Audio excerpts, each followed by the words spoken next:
নমস্কার, চলে এলাম পুকুরে একটা ভিডিও নিয়ে। সকালবেলা আজকে পুকুরকে একটু ট্রিম করাচ্ছি, সেটাই আমি আপনাদের সঙ্গে শেয়ার করব। তো প্রত্যেক মাসে একবার হোক, মাসে দুবার হোক আমাকে ট্রিমিং করাতে হয়। সবসময় তো পার্লারে নিয়ে যেতে পারি না।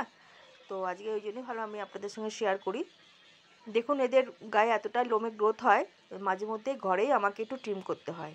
সবথেকে বেশি সমস্যা হয় যেখানে পটি করে, পটির জায়গাটা দেখুন এতটাই লোম বেশি থাকে। তখন এখানে পরিষ্কার করার সময় তখন একটু অসুবিধা হয়, ওই জন্য মাঝে মধ্যে একটুখানি ট্রিম করে এটাকে কমিয়ে দিতে হয়।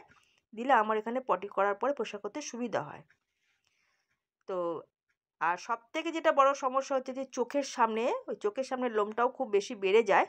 তাতে কি হয় যে চোখের সামনে জল এসে না, এটা ওখানে যেন শক্ত হয়ে যায়। তাহলে ওই জন্য মাঝে মধ্যে ওটাকে ছোটো কাঁচি দিয়ে ওটাকে আমি হালকা করে একটু কেটে ছেটে দিই। আর একটা সমস্যা হচ্ছে, যখন এটা খাবার খায়, খাবার খাওয়ার পর যে মুখটা মোছায় সেই জায়গাটা গোঁপটা ভিজে যায়। তার জন্য কি হয়, গোঁপটা ভিজে গেলে ওটা খারাপ। তো ওই জন্য গোঁপটাকেও আমি কাঁচি দিয়ে ছোটো করে ছেটে দিই। তো এই জন্য এইসব ছোটোখাটো কাজগুলো আমি ঘরেই করে নিই। এই দেখুন এতগুলো লোম এখন বার করলাম আমি।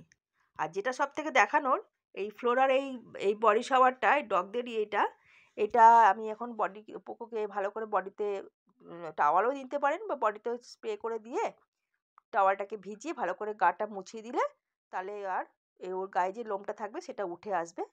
এখন শীতকাল তো, এটা বেশি তো স্নান করানো যাবে না, তাই জন্য এই টাওয়াল ভিজিয়ে এই বডি শাওয়ারটা দিয়ে করে দিলে গাটা পরিষ্কার হয়ে যায়। এটা সব সময় ইউজ করি না। তো শীতকালে যেহেতু খুব একটা এই বাচ্চাকে চান করানো যায় না, ও হয়তো মাসে একবার এটাকে দিয়ে একটুখানি গাটাকে স্পঞ্জ করে দিই।